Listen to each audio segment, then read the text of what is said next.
If you ain't get no money, nigga, you a fucking bum. Pull up with a Draco, 100 rounds at a drum. I don't give a fuck about who you is or where you from. What's up, people? It's your boy Derr's Uncle Derr, back at again with another video. Before we get started, if you want to join the Dragon fam, hit the subscribe button and notification bell so you can be notified every time I upload a video.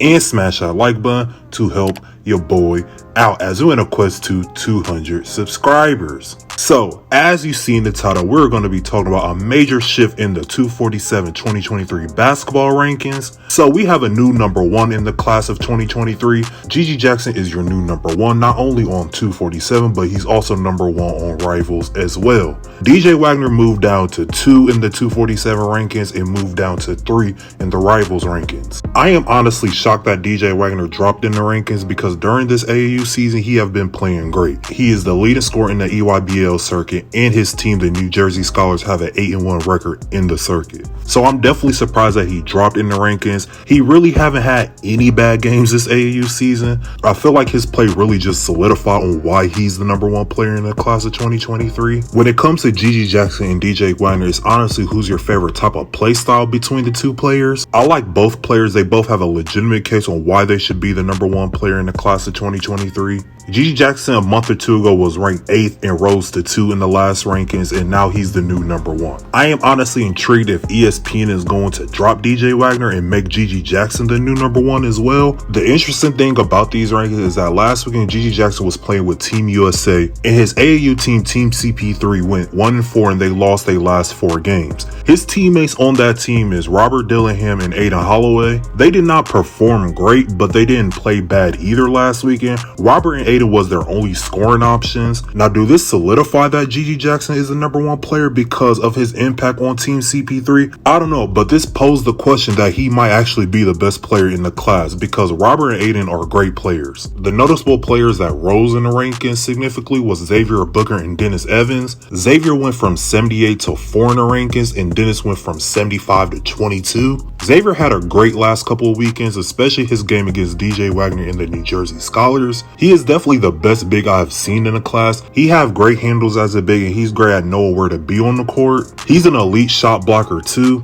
I don't consider GG Jackson a big, he's more so a small forward and can play the power forward position at times. I consider Booker more so a power forward or center. His game reminds me of Mark Williams but with a better handle. The players that dropped out was a surprise to me was Robert Dillingham and Simeon Wilcher. I am beyond sick of the Robert and Simeon disrespect. These players are top 10. I don't know why this is a debate. Robert literally have a legit case to be the number one player. 247 really be disrespecting these players. I know rankings really don't matter, but it's criminal that these two players not top 10. Rivals do have Robert and Simeon in the top 10. 247 and Rivals also disrespecting my guy Dailyn Swain too. He is definitely a top 50 player, and he have been having a pretty good AAU season. He played well when he played with Strive for Greatness a couple weeks ago. I just don't know what 247 and Rivals is seeing that I'm not. Mikey Williams is finally getting the respect he deserves. I still think Mikey is a top 10 player, but it's gonna happen over time, hopefully in the next rankings. Bronny did drop in the 247 rankings from 34 to 54, but he rose in the Rivals rankings.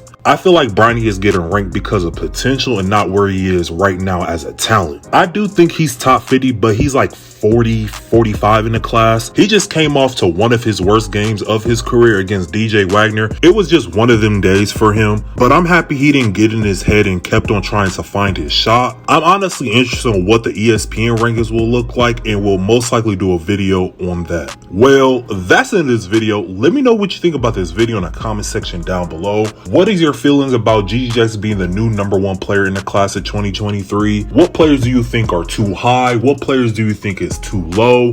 Let me know. I also made a Discord, so if you want to join that, I will leave the link in the description down below. And before I forget, I made a podcast with my boy Benny Go. It's called the Kachow Brothers Podcast. We mainly talk about sports, music, and other pop culture topics. We upload episodes weekly, so stay tuned for that. Please like, comment, and subscribe to my channel. Go fuck with my socials, and that's the end of this video.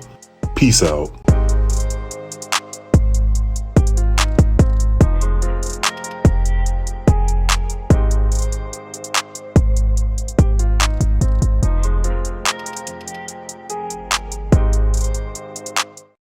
Where you from? If you can play with me, then dumb. My niggas go dumb, dumb.